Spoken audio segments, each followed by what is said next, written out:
Welcome to another episode of IIRIS Report. In this episode, we are going to look at the recent government's demonetization policy and the corporate impact, particularly on the currency area of the government's new initiative, how it will affect the common man, how it will affect the corporate sector, and how, most importantly, it will impact on the Indian economy. We have with us eminent economist, Mr. Mohan Guruswamy, who has a great understanding of the Indian economy and the challenges that it faces. Mr. Guruswamy, I'll straight away go to 2-3 facts. One is only 1.6% of the country's population paid income tax as per figures of 2013. So therefore, will this spread the tax net further, and will it really give government the kind of revenue that it is looking to get? Connect with that is the fact that 500 and 1,000 rupee notes, which have been put out of the market and new ones are going to come in or have started coming in, comprised 86% of the total currency value in circulation. So therefore, A, the tax factor, B, how is it going to impact a large part of India which dealt with cash money and is suddenly out of business, at least till the new money comes in? Tax evasion takes two forms. One is evasion of income tax. So a lot of the guys who are paying taxes are also evading income tax, and that's why you have this big army of chartered accountants who will tell you where to hide it and where to put it in. So there is that. There is an element which escapes taxes on state taxes. States have no income taxes, but they have commercial taxes, and that's massive evasion there. You go to any shop, like pharmacy or a general stores, he'll ask you, or a hardware store, do you want a bill, or if you want a bill, you'll have to pay 14% more, or something like that. So that's huge evasion. That money cannot come back into the stream. It's gone out of the stream. But it enters the flow without having paid the tax. So it enters the flow and in the form of labor costs and things like that, and gets into it. So government is now looking at, in inverted commas, black money in stock. That is sitting in somebody's mattress or somebody's cupboard or wherever. That is very little. That's about 2% or 3% of the total black money pile up in the country. And that black money on which you evade taxes, you promptly go and buy a house and you pay 40%, 50% in cash, and so the money is parked away there. And that money again sloshes around. Some of it enters flow, some of it enters stock. So you can assume that the stock doesn't increase very much every year. Okay. Now, you talked about property, you talked about states. Now, I want to link it to two other issues that are on people's minds. One is the fact that how is this going to really impact the property market? Because they say that though a lot of transactions will be done in white, there will still be a black element that will emerge. And linked with the other thing is the other very important point that you talked about, states. But what is happening in the states is that post this measure by the government, business has fallen dramatically with trucks not plying with the numbers that trucks were plying earlier on the highways.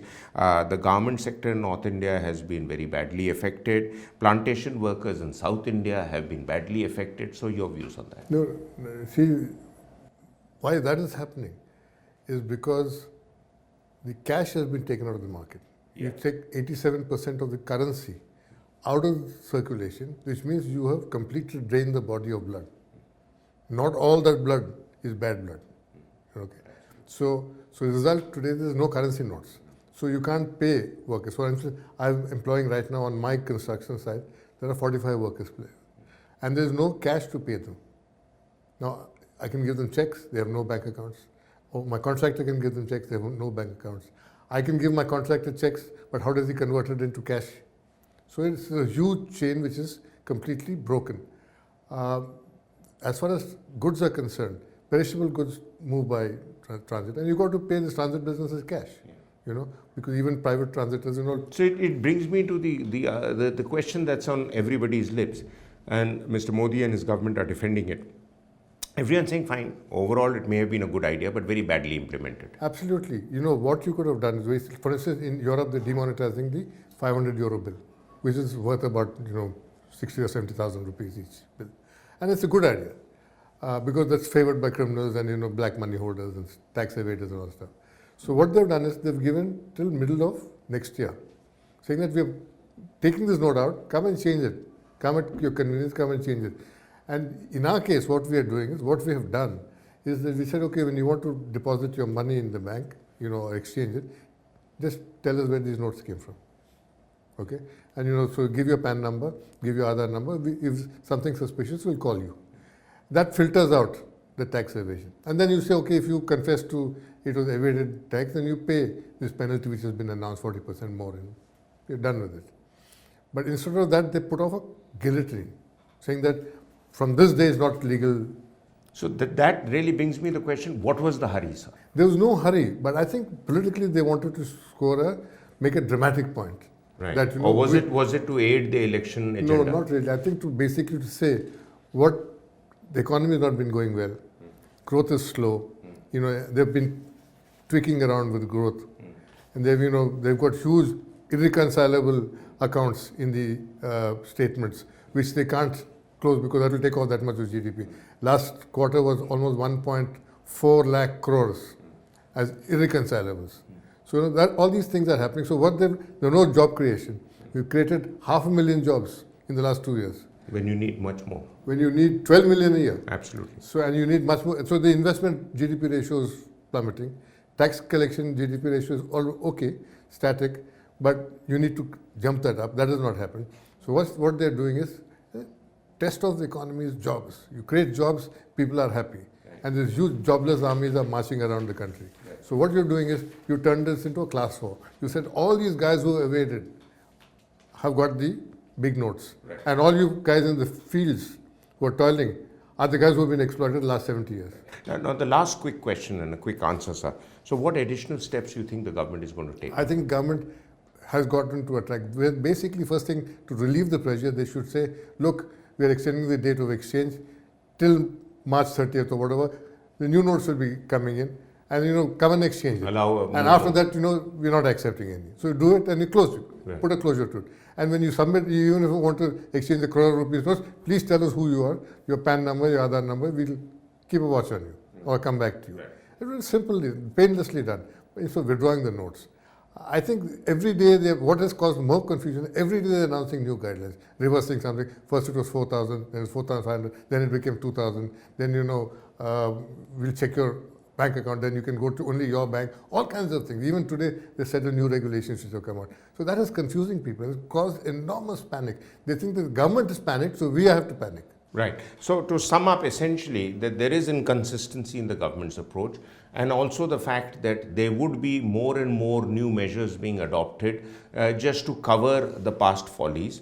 But overall, maybe it is a good idea, but it should have been done in a well thought out timeline and time plan. And with that, sir, due to pure paucity of time, we'll have to put an end to our part of the discussion. But thank you very much for being with us, sir. After having had a broad look at the state of the economy with the demonetization initiative of the government, we'll be back after a break to look at its impact on the currency and the currency market per se.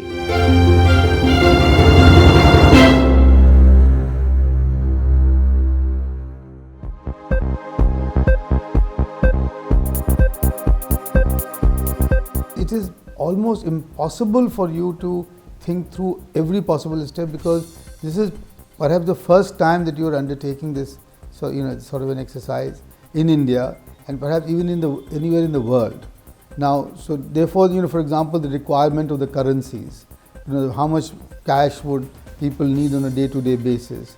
Do you need a longer window, to do all of this? I think all this needed thought, and perhaps for some reason it was done in too much of a hurry. That's one impression. But and the second one is that I think, having said all of that, it's not right to lay the blame at the doorstep of the Prime Minister, because he's like a general who takes a big decision, who brings the political will, to bear upon it. But he has to depend upon his officials, whether it's in the Ministry of Finance or in the RBI, to then implement it properly. And therefore, to expect him to have gone into all the details as some of my opposition, political friends are demanding in the Parliament, I think is unfair. They could have, printed a lot more rupees 150 notes, and even imported it in some sense, asked the foreign printing presses to do so, without having created any suspicion in anybody's mind. But nonetheless, I think as we go forward, things are bound to improve. There's one thing here, which is that there is a fear that a large number of small enterprises and traders who worked with cash in a very legitimate manner may have been hurt so badly that they are in some sense, they become a fatality and that they have to close shop for good. I am not expecting that at all, simply because all of these people, they may well have been in the informal sector, have some connection with the banking sector and with formal credit and formal financial sector. So that would have come to their rescue, and it is not as if the drying up of the cash supply would mean mortality at a large scale.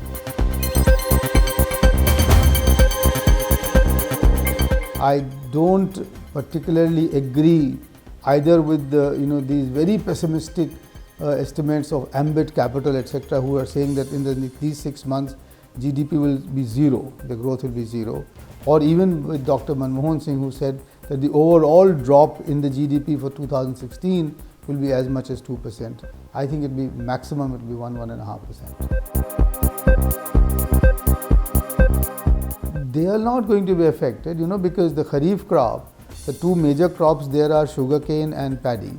Sugarcane has always been supplied to the mills on credit, and the money gets directly credited to the farmers' accounts. So it's not right to say, as Lalu Prasad ji has said, that farmers deal only in cash and therefore they are dying or in distress. Second, the paddy or the rice, the farmers can sell as much as they have, if they want to the government at the minimum support price, and that's also done in credit. So this distress that people are talking about, and finally here, the Rabi sowing is reportedly on track because agro inputs are supplied to the farmers on 30 to 60 day credit.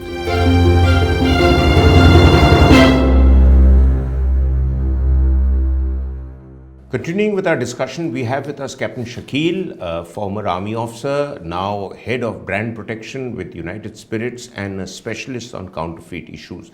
Captain Saab, the first thing that comes to my mind is that of the 1 million odd rupees that the government has picked up recently in terms of what they suspected was counterfeit, apparently only 250 notes have been shown to be counterfeit, and that's a very minuscule percentage of the total amount as a ratio. Yeah. So is this counterfeit threat really overstated, and isn't it possible for those flooding the Indian market with counterfeit currency in 6 months to 1 year come up with an equivalent of what is new currency in the market? So are we going to see this tamasha every 2 years? I was very happy actually with the decision when the demonetization came, and one of the goals was to completely take off the fakes from the market. But as I see it now, I had given the counterfeiters about 6 months to 1 year to come back with a counterfeit note. That's what I said. Yeah. And now we see that on the third day itself, people started circulating photocopies of the new 2000 rupee note. They may be badly made or just photocopies, but the fact remains that the Reserve Bank has not introduced even a single security feature in the new 2000 rupee note. Oh, really? Yes, I mean that was a statement given out by Reserve Bank. They have not been able to because there was no time. And similarly, the note quality, if you see that has come in, I think it is not as the quality which we had. They had to change the paper as well for reasons known to them. So I see the counterfeits coming back with a vengeance of these 2000 rupee notes for sure in the market. Okay. Now, will the introduction of new 2000 rupee notes help curtail another boom in the black money economy? I would say it should. I mean, it is more value in less volume. I mean, that was one aspect where people used to stash 1000 rupee notes. I mean, that's the generic common sense. So logically, I would say. it will increase the black economy. Is it? Are you saying that? It will come back with the double the speed, is what a lot of economists have said, and there have been positive and negative views about this. But as far as I see, I would have loved to see a downward trend in the counterfeiting. But in the industry, we have seen an upward trend even in the first 2 weeks. We have got reports, since my work involves anti-counterfeiting and going after the counterfeiters. We have seen people come up with ideas and they have pumped in counterfeits more. Now, how that is happening is because people have a cash crunch. And they are not able to spend money mostly on their basic supplies and needs. So they would not be able to afford what they were affording earlier in terms of beverages or alcohol or any other product for that matter. Okay, so the next thing I want to ask is the growth of some companies, particularly like Paytm, which have shown 150 million user base now. And they are advertising rather aggressively, as we've seen on all radio channels and other things. And they are obviously benefiting from this. But how can you compare their growth? And these are a handful of companies which obviously Paytm is experiencing 300% growth in transaction. Whereas how do you balance that out with the fears that the digital wallet is really threatened? Because the two areas of fear and threat to the digital wallet, one is the loophole that all exists to your digital accounting through the cell phone. And the other is the identity that your risk can be, your risk only increases because of the transformation of not just your bank account, but a whole lot of other information, because those who do this business of fraud would like to access your other areas also of sensitivity. Absolutely. I think information security, threat is going to increase. It is, it's a challenging area even now with a lot of these very robust so-called banks having a robust IT structure, infrastructure, lost millions of, debit card information, and consumers and customers were really threatened. We had to change the PIN. I mean, personally, I changed my PIN immediately because we got messages from the bank. And considering that only 7% of people in India were using at the time of denomination online transactions, and 22% of India is on the internet, I think we are discounting a huge population who are totally unaware, inadept in use of technology. I think that has to be ramped up, though the benefits of cashless transaction are definitely much more than the negatives. But I see a challenge in ramping up this IT infrastructure, and plus education in information technology and cyber threats that we talk of in the population. Okay, now last quick question, short answer.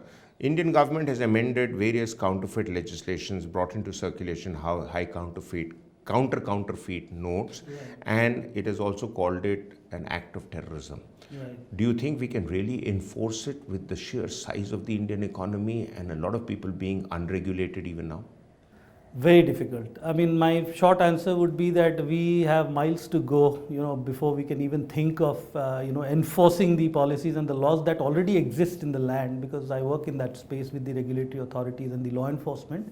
I think there's much more effort needed. And I would like to see the government come up with really, plethora of measures. I was just reading the newspaper today, and the police reforms that have been pending for so long, just today, it has been out in the newspaper that we need to go there. It's been said by several home secretaries, and Absolutely. The high honorable courts have reminded the country.